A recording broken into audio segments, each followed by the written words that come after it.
Yay! Hi, everybody. Hello, welcome.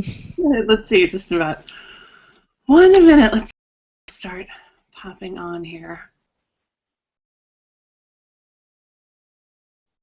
Good. And yeah, just really feeling the uh, intention and the help. There's everybody. Hi, everybody. It must be 10 o'clock. Everybody's popping on. Oh, my goodness. Look how many people there are. Yay. Yay. Everybody. Good. Go ahead and throw in the chat just to let us know that you can see us and you can hear us, and everybody's doing good. You all look marvelous today. Good. I'll give just a second for people to get in here. This is great. I'm so happy to see all of you.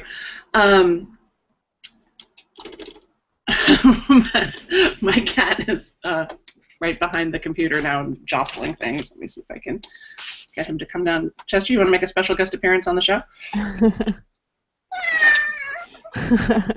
So a special Christmas appearance from Chester. This is what you're feeling about writing great emails. Okay. Good. Are we seeing in the chat that people can see and hear and everything? Yes.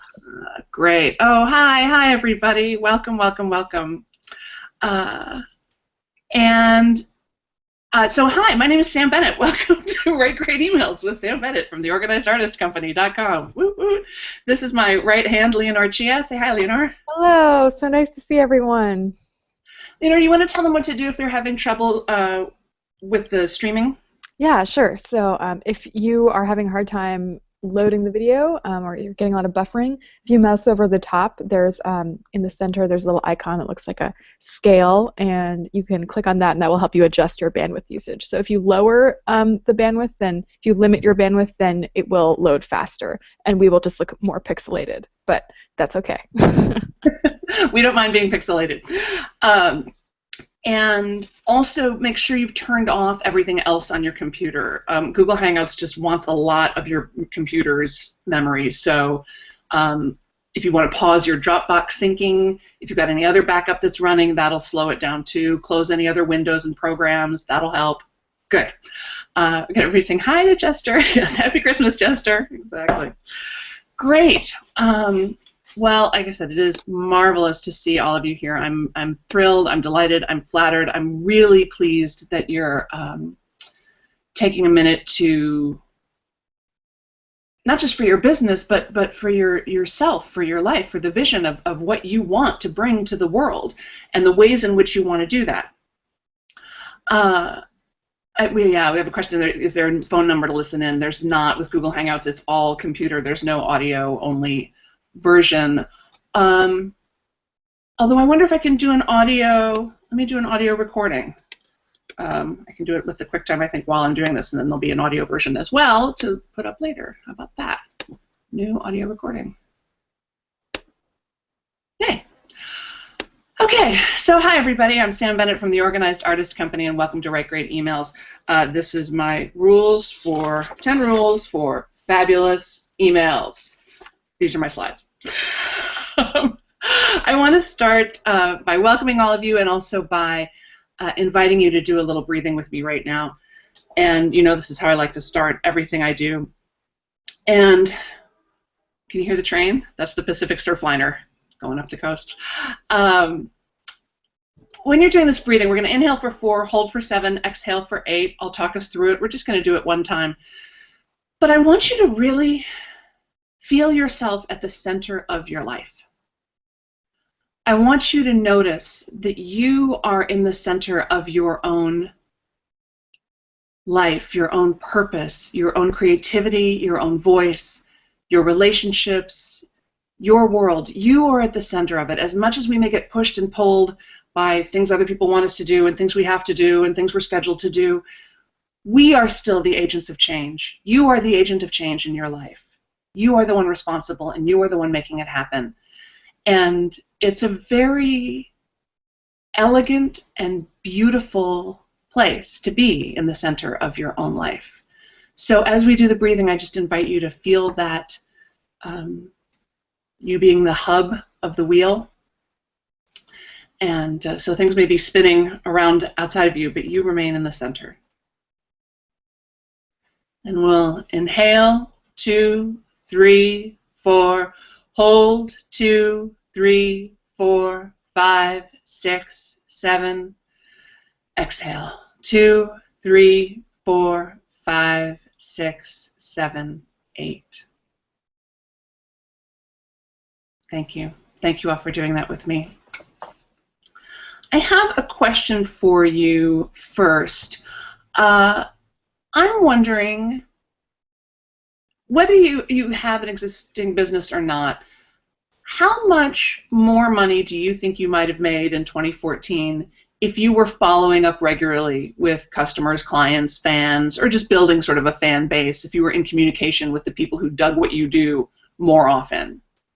And just sort of ballpark a number to that. Like, how much more money do you think you would have made, or how much more success do you think you would have had if communications weren't falling through the cracks, if you were able to let people know about stuff in advance, remind them about things, workshops, offers, whatever it is you do or want to do.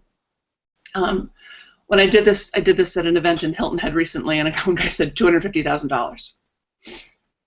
He was pretty confident that he could have made another $250,000 if he had stayed in steady contact with his clients and his people, which I thought was pretty remarkable. You know, so even if you were to pick up 1 or 2 extra clients, or have 5 or 6 more people in a workshop, or sell 1 or 2 more pieces, what would that have meant to your bottom line for 2014? Lily says $15,000. Yeah. $5,000. Good. Go ahead and write down this number for yourself anyway. If you don't want to record it publicly, that's fine. But write it down for yourself, because I want to revisit this later. There goes the train. Just making a note to remind myself to revisit this later. Oh, Anne says, for future reference, I can pull the audio out of YouTube later. Oh, I guess that's probably true, but just as well to have it right now. Good, $10,000. Excellent. Good. Good noticing. So there's a real need and desire here to stay in touch with your people, and an email, as far as I'm concerned, is the best, the easiest, the cheapest, the most flexible, the most forgiving, the most creative, the most interesting, the most vibrant way to do that. So I have built a business that's well into the mid-6 figures. And I only use email. That's all I do. I only send emails. I don't do, occasionally I'll do a Facebook ad or something, just mostly for fun, but that's it. I mean, I don't do any other kind of advertising. And it's how I've gotten everything. It's how I've built the business. It's how I've found my team. It's how I found all of you guys. It's how I got my book deal. It's really the fountain of my life, of my communication, and of my business. And I'm excited to share with you my rules, my 10 rules for how to create fabulous emails. I am offering a course in January called Write Great Emails, and I'll tell you about that course too a little bit later on. And I will also give you the process that I'll lay out for you how I was able to make $80,000 off of just one email, and how you can do it too. Good, $50,000 to $75,000 more. That's a lot. That's a lot. So there's a lot of money that's being left on the table through not consistently following up with people. So make a note to yourself, again, whether or not you take my course or you follow my advice or you do something else. Remember that next time you're thinking, oh, I don't really want to follow. I don't really want to send another email. It's like, really? Because that's $50,000. So maybe you do. And which leads us to my first rule. Here's Sam's first rule about email marketing. Do it. Just do it. Do it. Just don't not do it. Do it. You got to do it. You want to do it. You love doing it. Has anybody heard that email is dead? Have you guys heard this? Email's dead. Email's dead. Email doesn't work. Email's dead. I love it when I hear people say that. You know why I love it when I hear people say that? Because it means that some dumbass email marketer who never understood what it was about in the first place has given up and is off to follow some other sparkly thing. I think it's fabulous. Go. If you believe email was dead, great. Good. Me and my 6 figures will sit here knowing that it's alive and well. And I used to be much more like, hey, go your own way, do what works for you. And now I'm just coming down hard. Really, you have to do it. I don't care what business you're in. I don't care who your people are. I don't care what price point you sell at. Email is too great of a tool to not be using. So I really want you to be using it.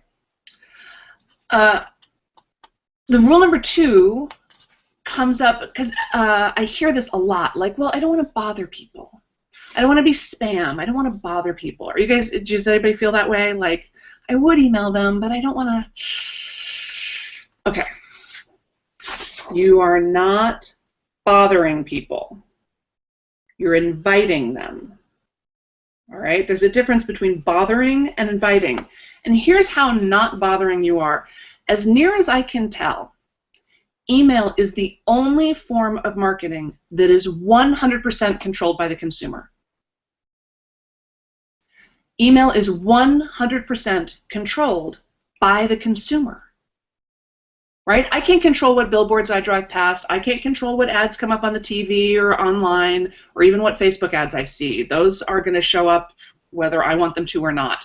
Radio ads, they are going to interrupt me in whatever I'm doing and make me watch them. That's what advertising does. Email, I have opted in. Right? If you're on somebody's email list, it's because you opted in. So I have raised my hand and said, yes, I'm interested. I want to hear from this person. And I have the choice whether to read it or not. I can read it. I can delete it. I can send it to a folder. I can unsubscribe. I have complete control over how much email I get, what email I read, when I read it, if I respond to it, what I respond. So how could you be bothering people when they're 100% in control of the process? You with me? And people are going to unsubscribe. Absolutely. And God bless them. God bless the unsubscribes. Walk on, You're going to lose 30% of your list every year. They're just, people move on. They churn out. They move to something else. They change their email address and don't tell you. It's fine. That's okay. They unsubscribe. They resubscribe sometimes. That's fine. God bless the unsubscribes. So don't worry about bothering people. You're just inviting them. You're inviting them to participate in a conversation with you.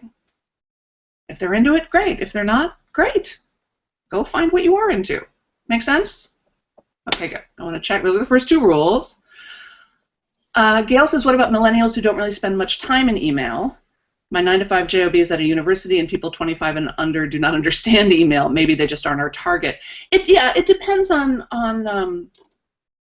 what it is you're trying to do and who you're trying to do it with. You're right. Millennials don't use very much email. They do think of it as like quill and pen, like calligraphy. It's like calligraphy as far as they're concerned. So there may be a better way to communicate with them. But even with them, you can probably, I do a thing where I get people to opt in with their cell phone, and then they're on my email list. And if they know there's something cool there for them, they'll look at it. Yeah, is that really a rule? As a millennial, just want to offer my perspective. I don't know that that's really, I don't know that I'd really take that on as a hard and fast universal truth that millennials don't spend much time in email. I spend a lot of time in email, and as do many people I know who are also millennials. And, maybe you just want the people who are 25 and under who are inclined to be reading and subscribing to the kinds of things that you're sending out, Right. And it may be part of a multifaceted strategy. So, but that's a great question. That's a great question. And the heart of the question is absolutely know your audience, know your people, and be communicating with them in the way that they like to be communicated with. But I think Leonore's right. I wouldn't rule them out just because they're 25. Good. Okay, so rule number 1, do it. Rule number 2, you're not bothering them. You're inviting them. It's an invitation. Some of you have been on other calls with me where I've invited you to change the verb for marketing, right? Because marketing is a stupid, terrible word that doesn't really mean anything. So if you think of, oh, I'm not marketing my business, I'm inviting people to participate in a dialogue about my business. I'm not marketing, I'm, what did one of my clients have? She was like, I'm passing around the brownies. That's what her emails felt like to her. Like, hey, I want a brownie? Here, can I offer you a brownie? And that made it feel really light and fun to her. Here's rule number 3. 7 to 9 touches. Sociobiologists let us know that people need to see things, hear things, be exposed to things 7 to 9 times before they even know that anything is happening. So for those of you who are like, well, I sent an email and nobody signed up, honey, one email is not going to cut it, especially now. So 7 to 9 touches means they need to get an email, get a postcard, see the billboard, have a friend mention it to them, see it on the side of the bus as it drives by, have you show up at their house with a plate of brownies and invite them before they start to go, oh, I think she might be doing a thing. Right? So again, you're not bothering them, and you need to expose people to the message over and over and over again. There's a show on Thursday. There's a show on Thursday. I would love to have you at the show on Thursday. I'm very excited about the show on Thursday because you would especially love the show on Thursday because, right? Keep talking to them about it. Gail says, great idea with the opt-in hook. I still need to develop that. New to all this. Oh, new to all this and new to all this, which is all of 11 seconds old to begin with. The entire industry is 11 seconds old. The internet is 11 seconds old. And I have a line on that text opt-in thing. If you want to contact me offline, I can hook you up because it's pretty neat to be able to communicate with people on their phones. Good. So we're 15 minutes in. Have you gotten some value out of this already? Like, is this starting to shift your thinking around email and around what a person could do with it and how it might affect your business and how your mindset affects how you run your business, right? Ann says, I think they do scan it, talking about millennials. They do scan it. We just have to grab their attention by interesting them in what they are interested in. Well, that's exactly right. And that's true of everybody. Only everybody is that true of, okay? Which brings us actually to rule number 4. Let their behavior dictate your behavior. Let their behavior dictate your behavior. Here's what I mean by that. If you're talking to someone at a party and they're like this with you, they're like, oh yeah, really? Oh, that's great. Oh, tell me more about that. That's so interesting, right? You're going to be talking to them in a certain kind of a way, right? If you're talking to somebody at a party and they're like this,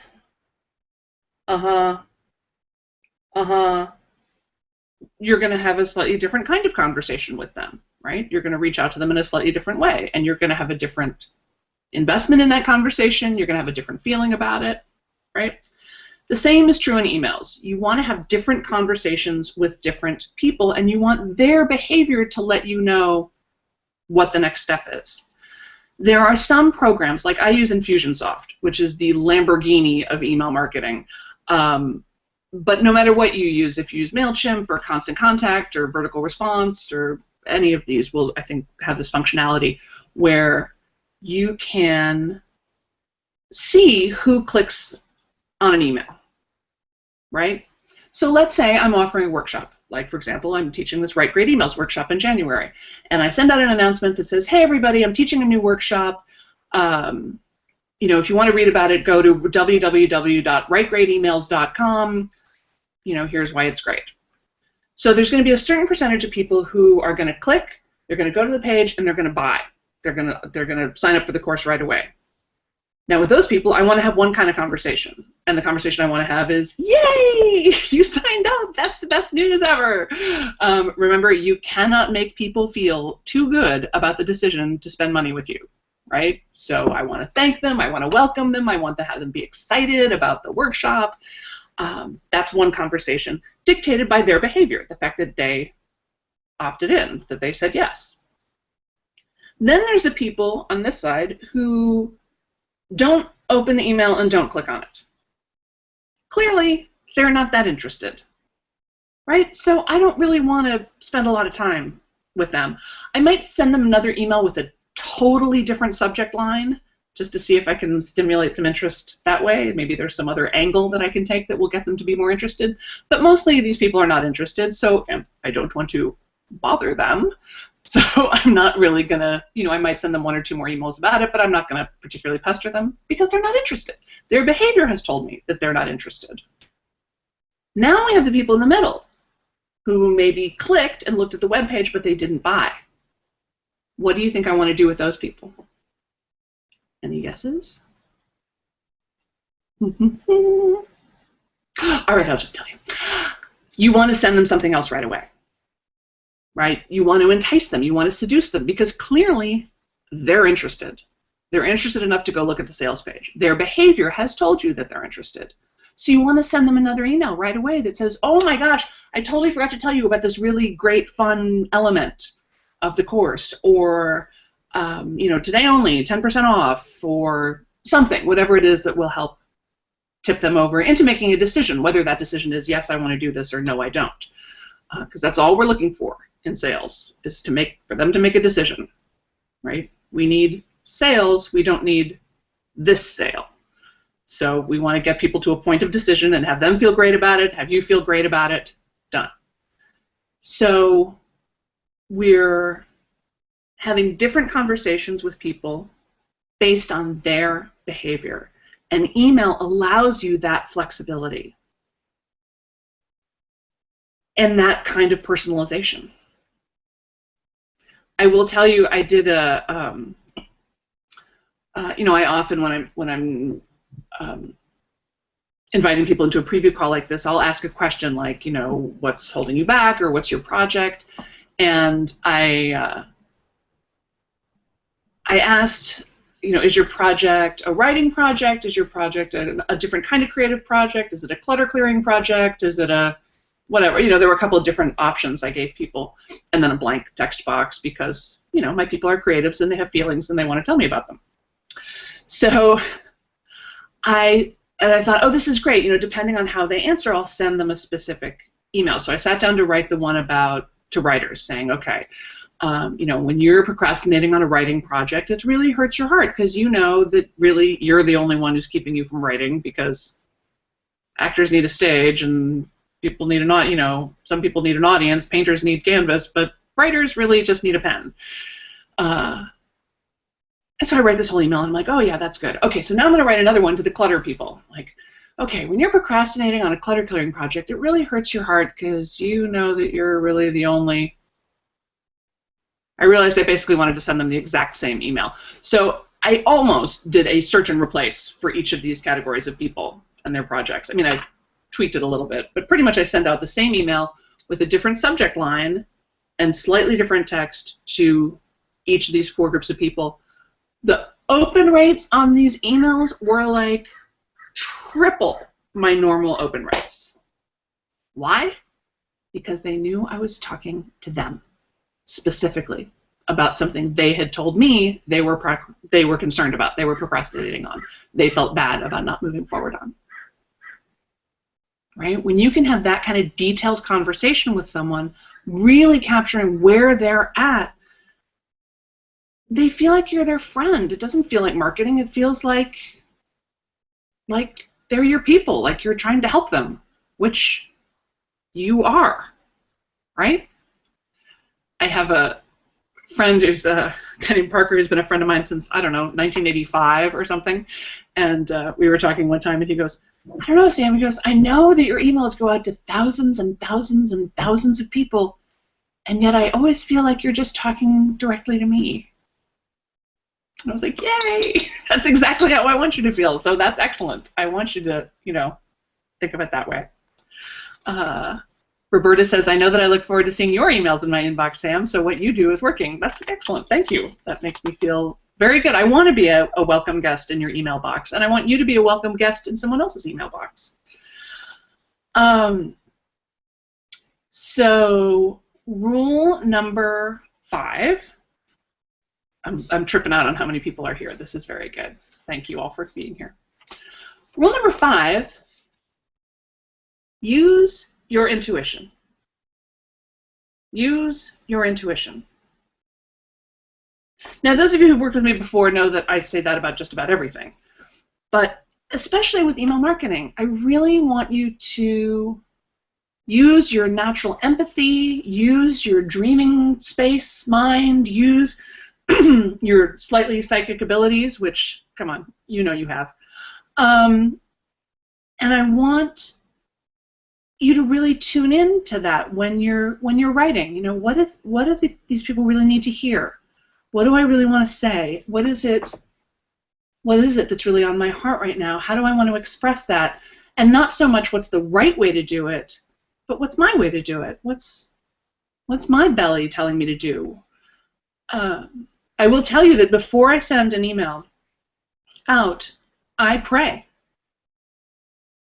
Right? In Infusionsoft, you do this clicking. You know, you have to say, select who you're sending it to, and then you have to say, yes, I have permission to send to this list, and then, pardon me. And then once you've clicked everything, then you can say, yes, send. And before I say yes, send, I stop, and I say a little prayer that this message, you know, functions for the greatest good of all concerned. And I do a little belly check to make sure that it's really the right thing to send right now. And usually it is. Usually it feels fine. But every once in a while I've thought, now's not the right time, or this isn't the right email, or there's something in there that's not right, that's not in integrity, or that I didn't say properly, or that I think might be misunderstood. Jokes especially. You may have noticed that tone doesn't carry very well in emails, and so unless you are truly funny, avoid jokes, because they can get taken the wrong way. So I really want to encourage you to use your intuition. And I'll tell you a big secret. This is a little bit of an embarrassing secret because I'm supposedly Miss Email Marketing Expert and I've won these awards and everything. Real marketing experts will tell you that you should have a marketing calendar, that you should send, you know, on a Tuesday and Thursday at 2 o'clock. You should have a schedule. You should have it planned out. You should know what you're going to be talking about. Yeah, I don't do that. I kind of just vibe it out. I send when I feel like sending. I send when I feel like you need to hear from me. That's really it. Like, I thought about sending another email this morning to people who hadn't registered for this, and I was like, meh, that's okay. Like, if they didn't register, they'll, you know, I think I'm going to do it again on Saturday, so maybe they'll register then, or maybe they'll catch the recording, or maybe they're just not interested. Other times I've woken up and been like, oh my gosh, I have to contact the list about the thing that's happening today because it's so exciting. So there's somebody knocking at my door. That's my mailman. He's going to have to come back because I'm busy with you guys. Okay. Let's see. Rule number 6. So yeah, use your intuition. Really give yourself permission to be as smart as you are, to know as much as you know, and to you know, let the mysterious forces influence your communication and your business, right? Rule number 6, use your creativity. Use your creativity. You are marvelously creative people, and email is almost infinitely flexible, right? So send songs, send poems, send crayon drawings, send one-line emails, send things a sentence at a time, send huge, long chapters of things, send pictures, send anything. Send what moves you. There's no right or wrong way to do this, and if you're into it, chances are your people are into it too, whatever it is, right? So if you're a massage therapist but you also love kayaking, send the kayaking stuff. You know, if you're a car mechanic but you're also a vegan, send the vegan recipes. It's fine. There's no rules. And the more you're, you know, sharing your whole self with your people, the more trust and authenticity you'll build, the more genuine it'll feel to you, because that's how we want to feel in business, right? We want to feel like we're offering our whole self. It's the great thing about being in business for yourself and about especially internet business, this sort of new entrepreneurship of online business and online marketing. You know, we've all had jobs where you walk into the office and you go, wow, about 50% of me is not really welcome here. Like, who I am as a spiritual person is not really welcome in this office, or who I am as a creative person, or who I am as a sexual person, or who I am as a mother or a parent or a woman. Though they don't really want that in this office. They just want this part. And you know, that's soul-sucking. That's really hard to be at a job every day where you only get to bring half of yourself. But when you run your own business, especially when you're a creative person and you run your own business, and you know me, I think everyone is a creative genius, you get to bring your whole self. You get to bring who you are as a spiritual person. You get to bring who you are as a parent, as a family member, as a Pisces, as a Democrat, as a whatever it is that you are. You can share as much or as little of that as you want, and you can do it in the way that you want. One of the proudest moments of my life was winning that was being an Ultimate Marketer finalist for Infusionsoft. It was really the first year I was in business. I didn't know anything. I didn't know anything about business. I didn't know anything about email marketing. And I think it's partly the reason I had some of the success that I've had is because I just didn't know it wasn't possible. I didn't know it wasn't done. Nobody told me it couldn't be done, so I just did it. And you guys know, when you sign up on my list, the first thing you get is that bunch of poems, right? You get Ode to the Overwhelmed, you get In Praise of the Capable, there's the one for the Grumpy, right? Now, there's no business book in the universe that's going to tell you, oh yeah, write a bunch of poems. That'll get them. It just doesn't happen. Nobody says that. But because of who I am and because of who you guys are, it works great. I send out 4 or 5 of those. People are writing me back like I'm their long-lost college roommate. It's great. And it makes what is really business feel very warm and very personal and very interesting and very human. So really, use your creativity. Don't let yourself, that whole like, I don't know what to say, I don't know what to send. Yeah, you do. You're just not letting yourself do it. Do it. All right, how are we doing? I want to check the chat here. This is so validating. Yes, good, good. I want you to feel that way. I'm getting into a world of semi-aggro businesswomen and it's not resonating. Yeah, find your people for sure. Roberta says, your poems rock and touch me every time. Thank you for saying that. That's very sweet of you. I'm pleased. That makes me happy. Kate says, inspiration and intuition can't be scheduled. Totally agree. Yeah, now don't get me wrong here. This doesn't mean that like you get to not market your business because you're in a bad mood or you're having a low self-esteem day. All right? You need to do it. When I say trust your intuitions, I'm not saying let your emotions run your business. Let me be clear about that, because your emotions are not good CEOs. You have to use some executive function. You have to rise above. It's one of the reasons why entrepreneurship is spiritual growth, is because it calls you forward to be better, to be braver, to be a clearer communicator, to be a better writer, to be a better teacher, to be a better citizen. And sometimes that means doing stuff when you don't want to do it or when it feels uncomfortable to do it. So it can be a little bit of a sticky wicket, but yeah, use your intuition and don't let your emotions or your lower self make decisions in your business. Does that make sense? And for some of you, scheduling it may be the perfect thing.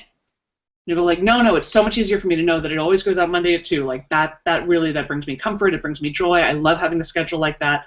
My people love knowing that they're going to get it regularly.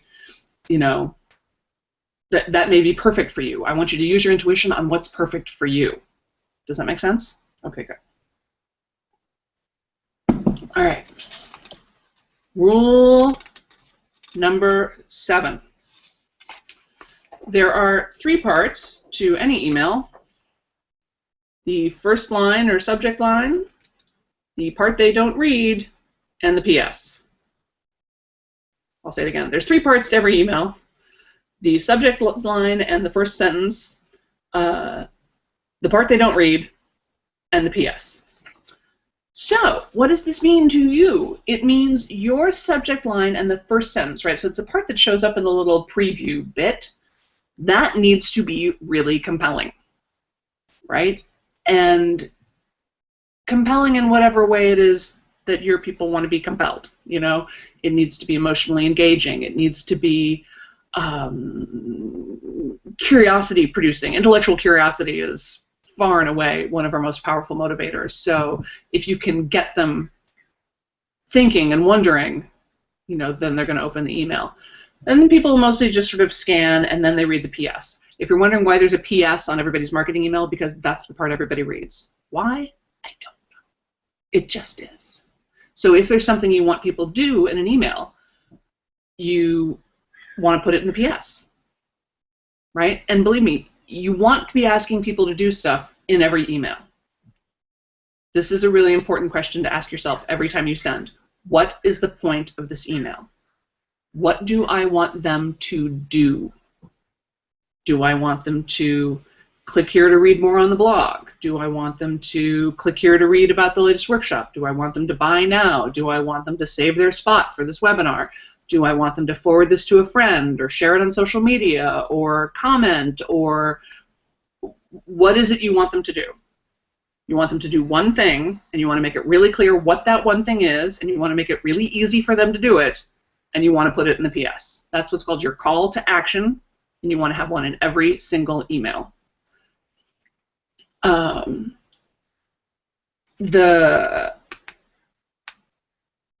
then you know, if the subject line is good and the PS is good, they'll probably go back and read the middle part. And you can actually, I thought this was a neat trick. I read this a couple months ago. You could actually put something in the PS that will make them go back and read. So it could say, like, PS, as I, you know, like the secret I told you in paragraph 2 of this email, da-da-da-da-da-da. And now people are going to go, oh, okay, great, now I got to go back and read it. And that, you know, that intellectual curiosity thing, that subject line, that's why we, you know, all those ones that are, say, you know, 8 things you don't know about email marketing. It's like, well, all right, now I gotta know. What are the 8 things you think I don't know? Right? And even though we know it's a hook, and even though we know it's sort of dumb, like, I don't know about you, but I click on those things every single time. So be noticing. Start being a really smart consumer of marketing. Notice what everybody else is doing. Notice what you're doing. Notice what you open. What do you like? What sparks up your curiosity? What sparks up your interest? Right? What do you love to read? What formats really appeal to you? But that subject line, that first line, critical. It's worth, and good writers, especially good marketers, will tell you they spend way more time on the subject line than they do on any other part of an email. I sent one a month or 2 ago that had maybe the best subject line I've ever written. The subject line was upside down ducks. Upside down ducks. And what it was about was how I thought that creative people were sometimes like upside down ducks, and that, you know how ducks are going along very smoothly on the surface but paddling like mad underneath? That I think sometimes creative people give off the impression that we're paddling like mad, like, oh, it's all chaos and last minute and, you know, nutty nutcakes. But actually, there's this very deep calm and this really deep knowing and certainty about ourselves and the world and what we're here to do. So that was my point, was that people were like creative people were like upside down ducks. I thought it was a really groovy subject line. I'm sorry to say I can't use it again. I'll have to find a way to use it again. Ashley says, I just walked out of a soul-sucking weekly day at a dealership because of your coaching. I had never heard soul-sucking, and it resonated deep. Thank you. Good. Yeah. Be careful of those soul-sucking jobs, because they're out there for sure. Cayenne says, I take a little time every day relaxing and just let creative ideas come as inspired action and allow some of my marketing plan to include those surprises. Oh, brilliant. I love to hear that. I love to hear that. And really, this is where, I mean, I had no idea when I started. Actually, Amy Jo Goddard and I were just talking about this yesterday, that my business at the Organized Artist Company would turn out to be the most exciting and challenging art project of my life. Like, it is far and away the most creative project I've ever been involved in. And to bring all of your creative problem-solving abilities to making money, to having a positive impact on the world, to being able to do the work that you love. I mean, nothing is better. Nothing is better. Nothing is harder. Nothing is lonelier. Nothing is more challenging, but nothing is better. Nothing is better. Good. Rachel says, I'm such an upside-down duck. You are an upside-down duck. All right. Rule number 8. Be specific. Be specific. And the first way in which I want you to be specific is this way. I want you to use the words you and me. When you're talking about them, you want to talk about the word you. When you're talking about yourself, you want to use the word me or I. And here's why I say that, because it is very tempting to want to use the word we. And there's a minister at the church I sometimes go to who does this all the time, and it makes me crazy. He's up there at the pulpit going, we are often challenged by life. We are? Who are? You are? You think I am? He is? Her is? Who is? We. No, we is weak. We is unclear. You are often challenged by life. I have a solution for you. You are often challenged by life. I am often challenged by life. Here's a new way to think about being challenged by life. Whatever, right? But when you switch from we to you or I, it forces you to be much clearer about what it is you're saying. And this, I get into this a little bit more in rule number 9, but you want to be talking about them way more than you talk about yourself. Way more. So if you were to send an email that said, hey, I'm a health coach and I'd love to work with you, well, that would be better than not sending anything. So thumbs up for sending something, but it's not really very compelling. So let's say you get more specific. Let's say you say, I'm a health coach and I work with women who are pre- and post-menopausal and helping them with weight gain and sex drive. Okay, now we've got something a little more specific. That's better. It's better. And again, you're sending something, which is better than sending nothing, but it's still more about you.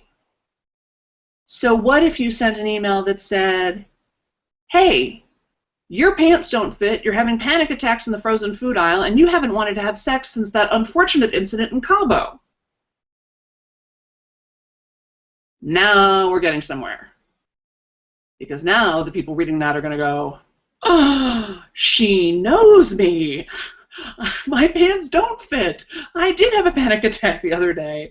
My sex drive is down. Wait, she really gets it. You want to enter into the conversation that is happening inside their head and let them know that you know exactly where they're at. And you can afford to be super duper specific, because even if someone isn't going to have those exact symptoms or that exact thought in their mind, they're probably going to have something kind of close to it. So that's the thing about, even though the terrible marketing phrase is target market. Have you heard this? Your target market. So that always makes me think of Target, my favorite store, and the bullseye, right, in a target. So if you aim, right, we're always aiming for the center of the bullseye, but really anywhere on the board is good, right? And if you're not aiming for the bullseye, you're not going to hit the board at all.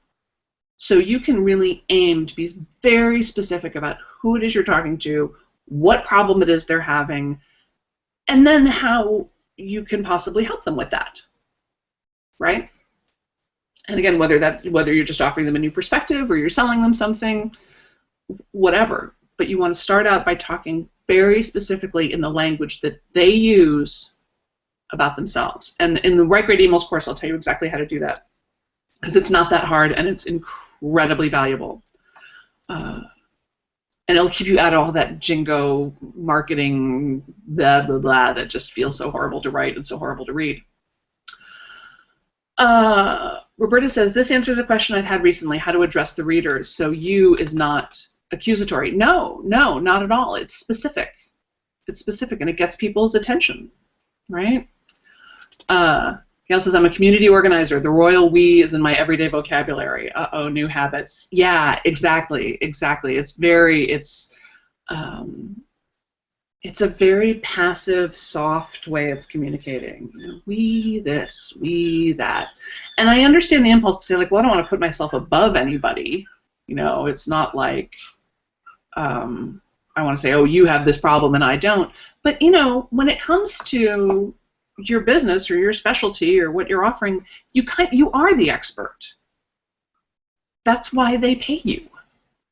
So, no, you don't need to know everything about everything. You're not claiming to know everything about everything. But you know about how to help someone with a sore back, you know, with your incredible massage healing. You know how to put a great piece of art on a giant blank wall. You know how to, whatever it is you're offering them to do. You're not offering every bit of help to everyone. But people want that. They want to know that you understand their problem and that you have a solution. And even that you've struggled with it yourself, that's fine too. You know, to say, look, I'm a health coach and I'm super overweight. Okay. Right? You don't need to be perfect, but you need to be able to talk clearly and convincingly about where they're at and how you can help, right? Let me see this other comments here. Do you use you in your website too? I do. And again, it's a little, there's a little bit of a branding decision to be made. I mean, if I were a financial services firm or a law firm or something, I might take more of a we. You know, we here at Bennett Financial Services, you know, because I want to seem bigger and more important. So that might, you know, if that makes more sense to you. This also goes to another thing that is not on my list of rules, but I'll just tell you anyway. I'm not a giant fan of newsletters. I mean, well, that's not true. I like reading them, the ones I subscribe to. I enjoy reading them. But I find that they don't really provoke a lot of action. You know, people tend to consume a newsletter kind of like a magazine. You know, like they'll read it, like, oh, what's going on with the community updates? Oh, she's recommending this person. Oh, that's interesting. Oh, that's a good article. But it doesn't. It doesn't usually cause people to engage, is my experience. Which is why you'll notice my emails come very personally. They come in a very narrow format, so you can read them on, you know, your phone or your tablet or whatever you're reading them on. And again, we'll cover this in Write Great emails. I'll tell you exactly how to format stuff so that it can be, so that it'll work for you. And I want it to really feel like an email from a friend. Now, again, if you know, maybe there's something in what you do that you want to seem like a bigger business. You want there to be the header and the photograph and the images and the newsletter thing really works for you, then great, do that. Or mix it up, you know, send out the newsletter once a week and then periodically send other emails that feel a little bit more like it's you personally talking to them personally. So if those and the other thing about newsletters is that they're unbelievably time consuming to put together. Like it's a lot of work. So if you've been resisting email because you don't want to do a newsletter, don't do a newsletter. Okay. Good. Cayenne says, my editor shared that when you write a book, is inclusive and helps bring the reader in, but I agree that you and I are as valuable for marketing phrase. And I would disagree with your editor. I think in a book it's not, well, it depends on the book. I don't know. But I would be very cautious of it. Angela says, wellness is not specific, vegetarian transitioning is right. Is that enough specific? I'm not entirely sure. We'd have to get a little more down and dirty. Vegetarian transitioning is specific, but it's not a phrase that people say a lot. I've never heard anybody say, "Oh, I'm vegetarian transitioning." So again, you want to get right inside their head. You want to say, you know, still having those 3 strips of bacon a week, you know, want to go vegan but not sure how, you know, Is fear of tofu keeping you from your best health? Again, be using the words and phrases that are inside their head already. Those are the ones you want to be using. But yes, certainly, transition to vegetarianism is way more specific than just wellness. Wellness is a word that means almost nothing. So yes, good for you on that one. Good. Let me just see any others. Kim says, I've used we on purpose, but recently changed it to you. It feels a bit arrogant at times, but I think it's best. Thanks for your thoughts on it. Yeah, I get that feeling of arrogance, and I understand that reluctance, and I think particularly women feel we're sort of trained out of that. Like, oh, well, I don't want to, be up and everybody's face. But I'm here to tell you, get in their face. Get in their face. And this actually brings me to rule number 9, which is perfect. 3 most important words in all marketing, really, is you, get, because. You get invited to this webinar because you are on my list. You get 10% off because it's Tuesday. You get an extra thing because I think you're cute. You get because. So who are they, right? What are they getting, and why are they getting it? If you answer those 3 questions in every email, you're doing great. Actually, like I said, in all your marketing copy. And don't leave out the because. People often do that. They'll say, here, you get this free thing. Well, you got to think about how that feels to the consumer. They're like, why am I getting that free thing? What is that? She's not telling me.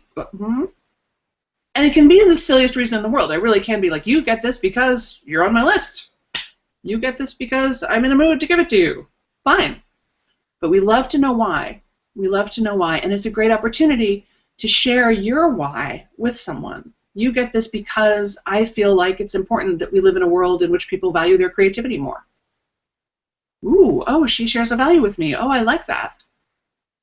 Right? You get this because you're special. You're one of my VIP clients. Ooh, I'm special. I'm a VIP client. Right? So you get because. Write that down. You get because. If you're not sure what to write, start there. Who are they? What are they getting? And why are they getting it? Good.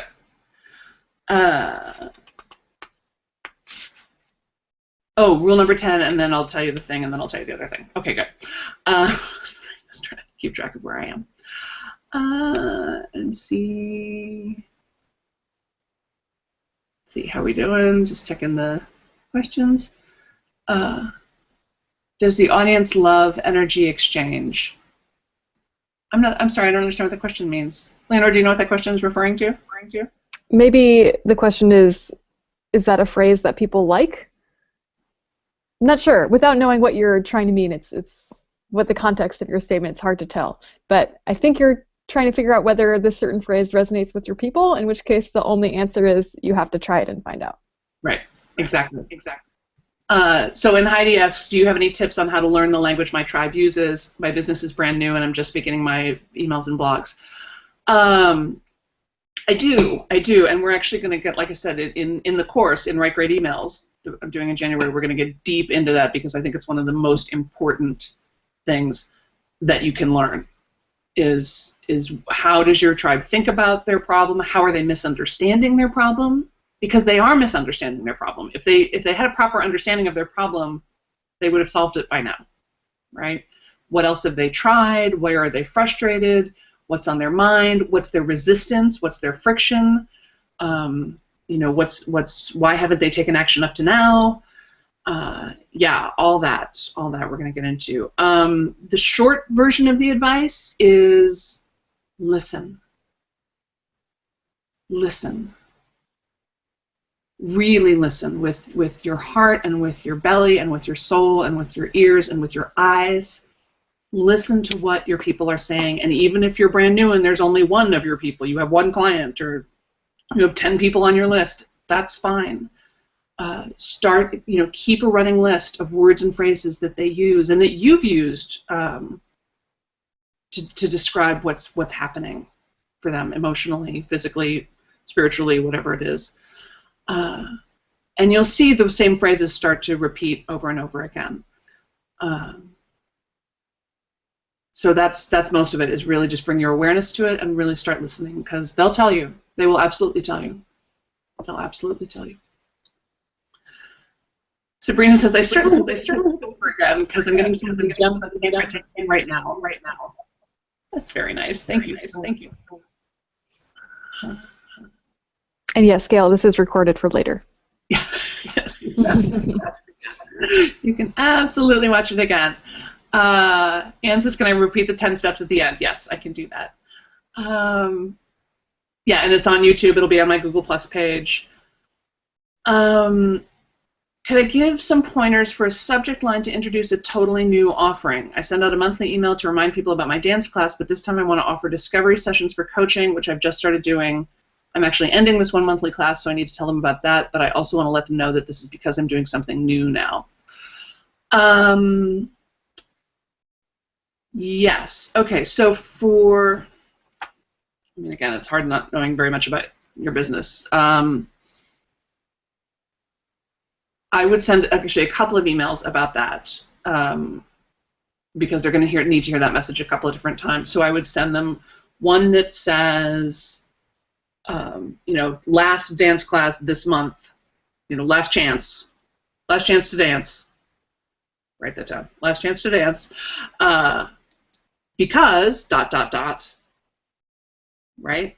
So that tells them they get because, right? It's the last chance they have to do this. You're talking to the people who want to go to the dance class because, and then you're going to answer the because in the email. You're going to say, because I'm offering this other thing, and I would love to talk to you more about that. As the date of the last thing continues, I would remind them again, they're never going to have this opportunity again. People have a big fear of missing out. FOMO, fear of missing out. And so to let them know that there's a hard and fast date there, and then invite them to book the discovery session. I'll actually talk about that in a second, about a great way to do that.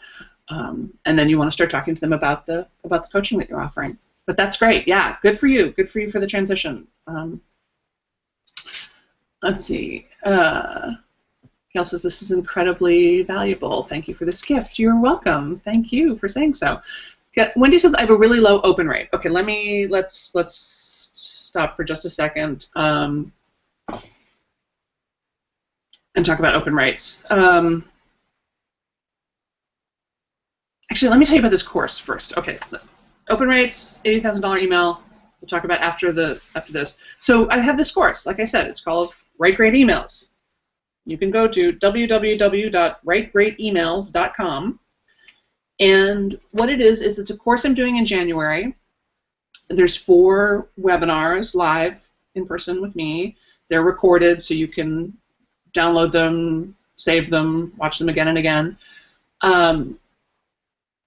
And I'm just really going to deep dive into all the nitty-gritty bits and pieces of things that I didn't even know that I knew until I started working on this curriculum. And I'm like, oh, and that, and that, and that, and that. Everything I've learned over the last 10 years working with some of the best marketers in the world.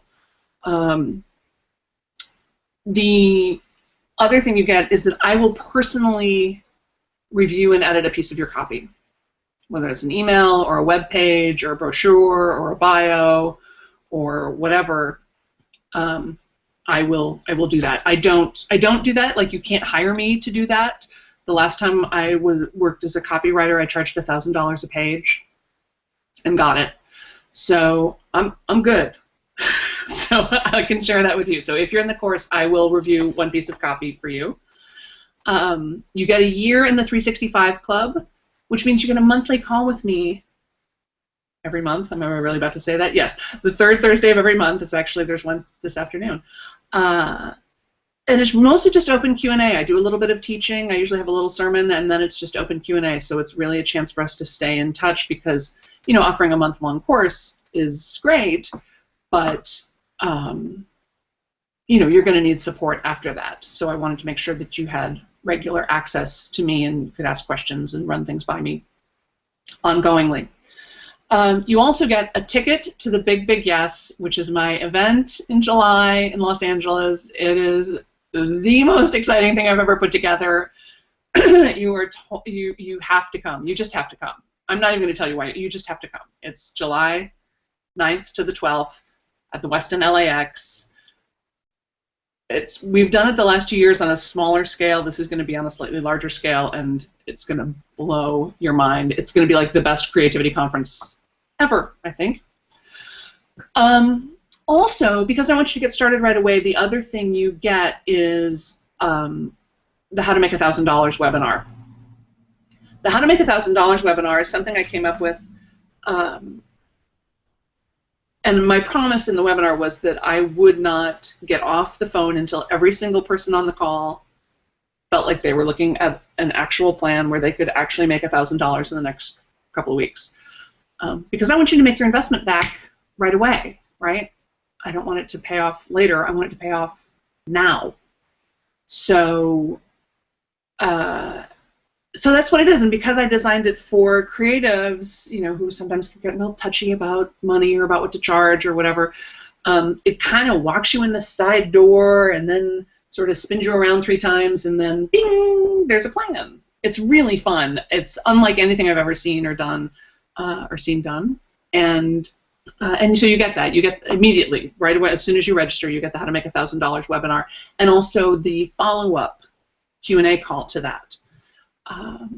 So that's the thing. You want it. We start in early January, and let's just, speaking of using our intuition, just gut check for yourself right now. Like, take a little breath and go, ooh, is this really something that would be right for me right now? And really let your inner wisdom answer. And don't go to the excuses. Don't go to the, like, well, I don't really have time, and I'm already so busy, and I don't really have the money, and no. Don't worry about all that right now. The question is, do you want to? Do you want to? Do you feel like this would be valuable? Do you feel like having a month's worth of my insights about your emails would help you? Would get you some of that what you guys wrote down about the money you were leaving on the table last year, $50,000, $15,000, $5,000. Do you feel like it would help you recoup that cash? If you want to, and the answer is yes, and you're getting a big yes from your belly, then just do it. Sign up. You know the money shows up. The money always shows up. The money always shows up. Why does the money always show up? I don't know, but it always does. And if the answer is, yeah, not really, not for me right now, then great. Not for you right now. That's totally fine.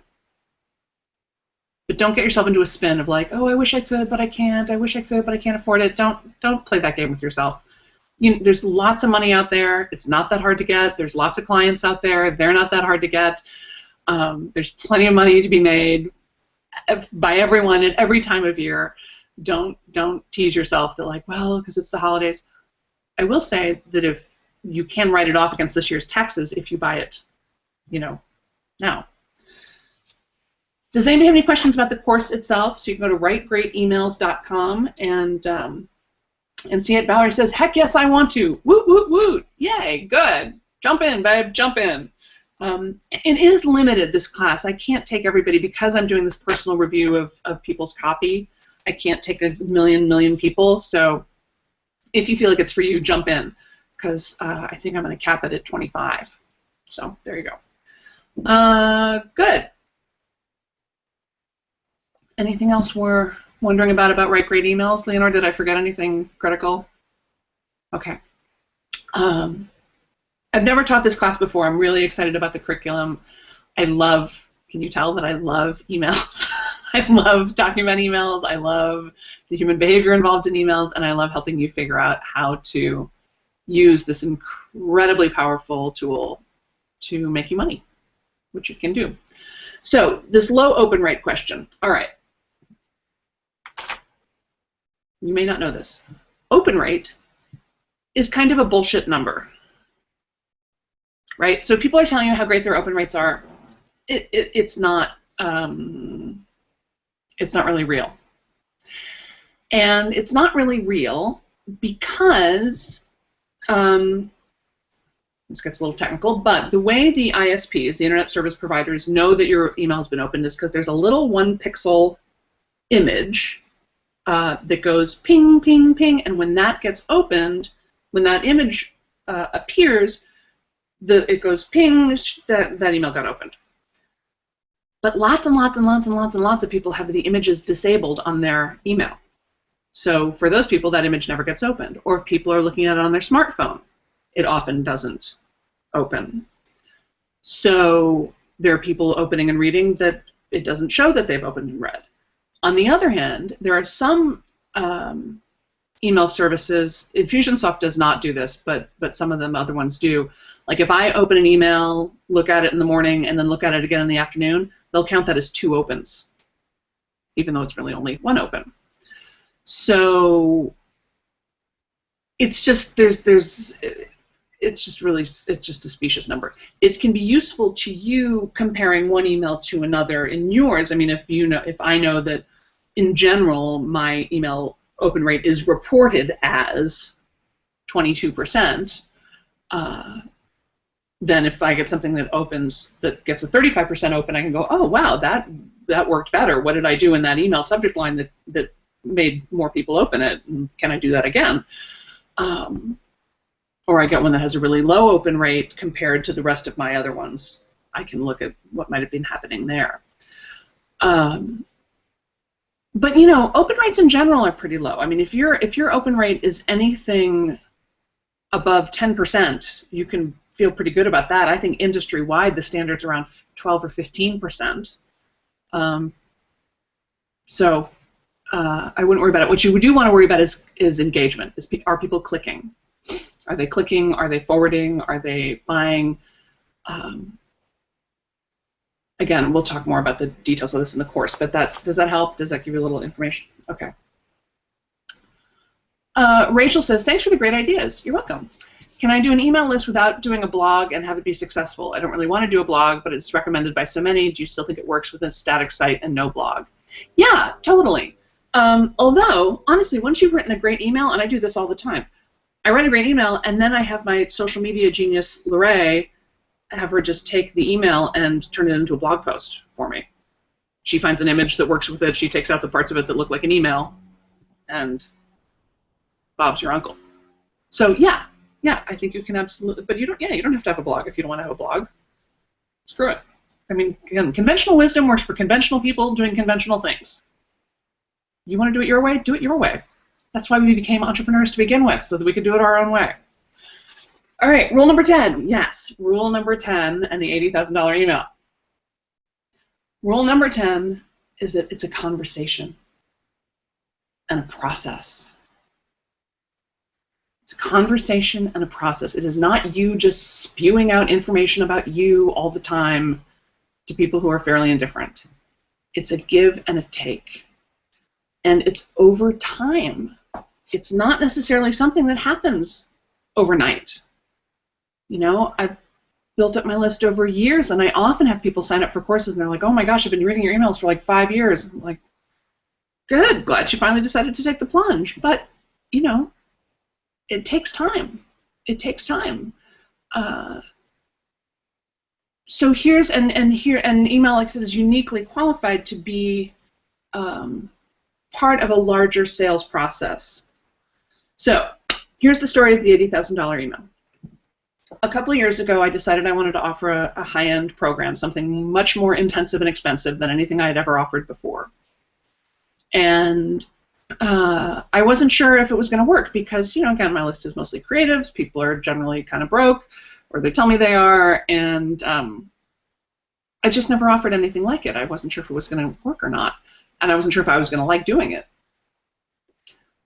But like all lists, there were people in there who were just waiting for me to offer something more expensive and intensive. So if you're holding off on offering a high-end program, don't. If you think, oh, there's nobody on my list who wants that. No, no, no. They do want it. They don't want the $200 thing that you're offering.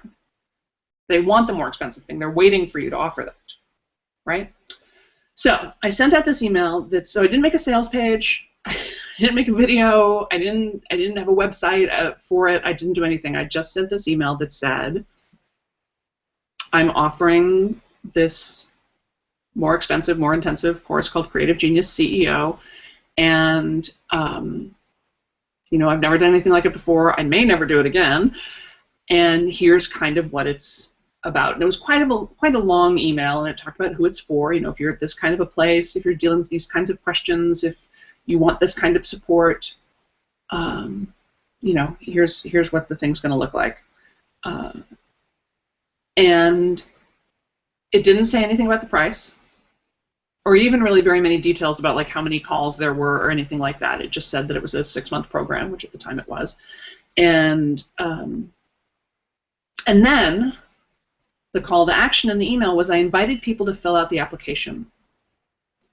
And I said, fill out this application even if you are 100% sure there is no way on God's green earth that you are ever going to work with me.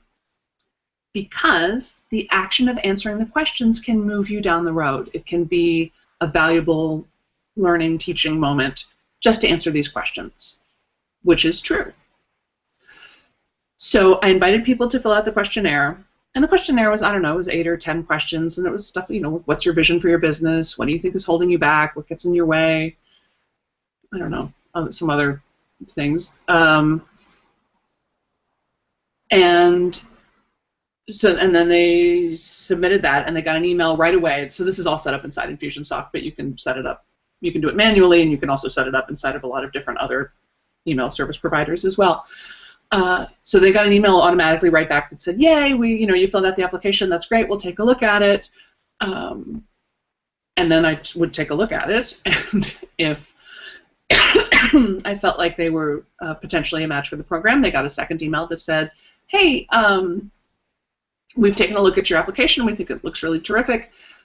If you would like to talk to Sam more about the program, book a time on my time trade," and it gave them a link to make an appointment with me. And if you just filled it out for fun or as an experiment, don't worry about it. No harm, no foul. Have a nice day. So then they would book an appointment on the time trade, and then the time trade instructed them to call me at the appointed hour, and then I'd get them on the phone and I'd say, "This is great. We've got about 20 minutes here to talk about this program and whether or not it might be right for you. Tell me more about what's going on with you." And I would make notes, right? I would write down what they were saying. And then, again, if I felt like it was a good match, I would say, "Well, I think this program might be, might be kind of fun for you. Would you like me to tell you the details of the program?" And they'd say, "Sure." And I would tell them the details of the program. And then I would say, "Do you have any questions?" And they'd say they either did or they didn't. And then I would say, "Are you ready to talk about the money?" And they'd say, "Yeah." And I'd say, "Are you sure? Are you sitting down? Do you have a glass of water?" They go, "Okay." And then I would tell them how much the program was, which at the time I think was, I don't know, $10,000 or $12,000, something like that. And then there was this silence, right? So you know what the rule, right? State your price, then stop talking. So I would state the price, and then stop talking. And there would be this silence that some people would describe as uncomfortable, maybe, but I love it. I feel like it's like watching bread rise. It's this moment when people are going, "Wow, could I really invest in myself at that level? Do I really believe in myself that much? Do I believe in my mission that much? Am I ready for that kind of rocket fuel, you know? Like, what would that mean if I were to take a plunge like that?" Like, you can almost hear their brains crackling, you know, as they're thinking about all this. And then they would say whatever they'd say, you know. They'd say, "Wow, that sounds great. I have to," you know, they'd say, "Do you take American Express?" They'd say, "I have to talk to my partner." They'd say, "What about this?" They'd say, you know, and then we would deal with those objections or whatever, and they would either enroll in the program or not. And I had at least 8 people in that program, so like I said, it generated at least $80,000, probably more than that if I actually sat down to do the math. And it was super duper satisfying. I've done it 3 years since. I'm going to do it again, I think, this coming year, and it's going to be different, but better. So that's using email as part of an overall sales process. And what I really want you to notice about it is how much it set up the entire dynamic of the course that I was creating. Right? Because it says, okay, here's the email. Now you fill out an application. Now you book an appointment with me. Now you call me at the appointed time. Now you answer all these questions. It's sort of making them jump over these hurdles, because the whole point of a VIP program like that is it's your work that's going to get you there. It's not my work. It's not me doing it. I'll create the container, I'll create the space, I'll give you as much help and advice as I can, but it's you. And so I wanted that process from the very beginning to say, no, you are going to have to keep stepping forward. So the enrollment process mimicked one of the key values of the course. Does that make sense? And then I also had all these applications with all these words and phrases that people were using to describe what they wanted, what was getting in their way, all that stuff. So that, and you use that for blog posts, you use that for subject lines, I'd use it for just for inspiration, I'd use it just to vibe out where people were at. It's super duper valuable. So that's the secret to my $80,000 email. And again, we'll do a super deep dive on that in the Write Great Emails course. I'll show you, you'll get the actual email itself. I'll show you why it's set up the way it is, what about the formatting of it and the questionnaire and all that really worked for people. Rachel says, thanks, great idea. Emailed a blog post. Yay, you made my day. That's why I get the big money. My pleasure. Good. How's everybody doing? It's 11:15, so I don't want to keep you any longer than I need to. On the other hand, I also want to make sure that you don't have any questions that may need answering. I really want you to go look at writegreatemails.com, www.writegreatemails.com, and like I said, check it out. See if it's right for you. And if you have any questions or you have, this is the part of the program where I'm supposed to say, like, and if you do it today, you'll get some incredibly special bonus thing. But honestly, I already packed this thing with as much bonuses as I thought a person could possibly want. I think it's an incredible bargain. I think it's a great deal. I think you're worth it. I think I'm worth it. And if it's right, I want you to jump in and do it. And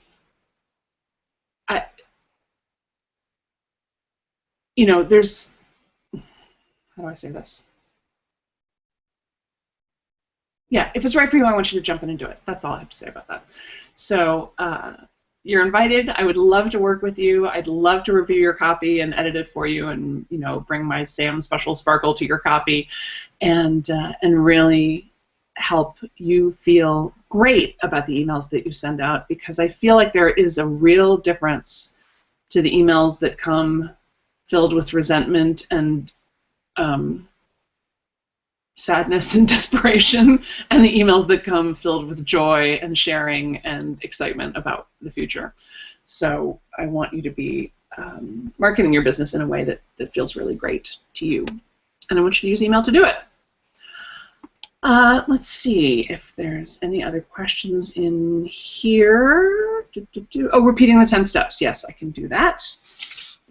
I can do that. Okay, so here we go. Do you love the slides? Yeah, that's how high-tech I am. Okay, Sam's 10 rules for fabulous emails. Okay, rule number 1, get your pens ready.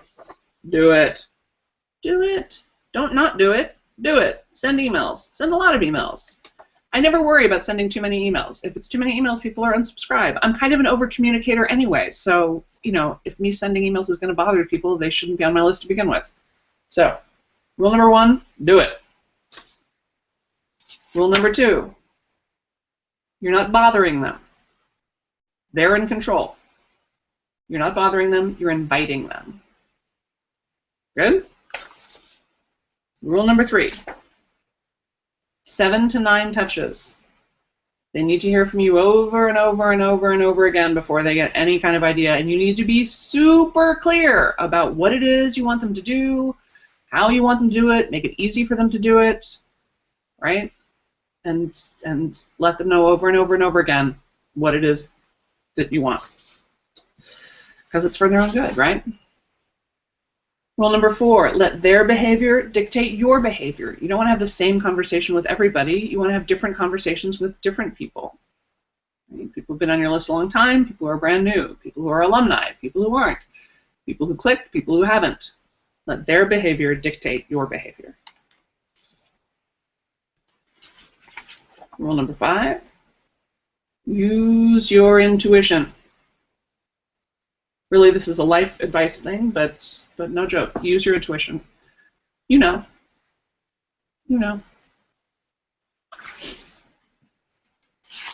Use your creativity. Have fun. Send recipes. Everything is entertainment. Everything is entertainment. I don't care if you're selling chemistry textbooks. Everything is entertainment, which doesn't mean that everything has to be light or funny. It doesn't. But it has to be engaging. It has to be emotionally engaging. We make decisions with our gut, with our belly. We've already decided to buy the orange sweater. The fact that it's 30% off is just the thing we use to rationalize it. So really use the gifts God has given you to be creative and communicate with your people. Rule number 7, there's 3 parts to every email: the subject line and first sentence, the part they don't read, and the PS. Okay? So make sure the subject line and first line are great, make sure the PS is clear, and then if you can get them, if those 2 parts are good, they'll go back and read the middle. Good. Rule number 8, be specific. Be specific about them, me, you, right? Be specific with your pronouns, be specific about their circumstances, be specific in your language, be specific in your adjectives and your verbs. Don't use words that mean too many things, like awesome. Awesome is a word that means too many things. You want to say something's awesome, it's so awesome because it's so generous. Ah, good, specific. You get because.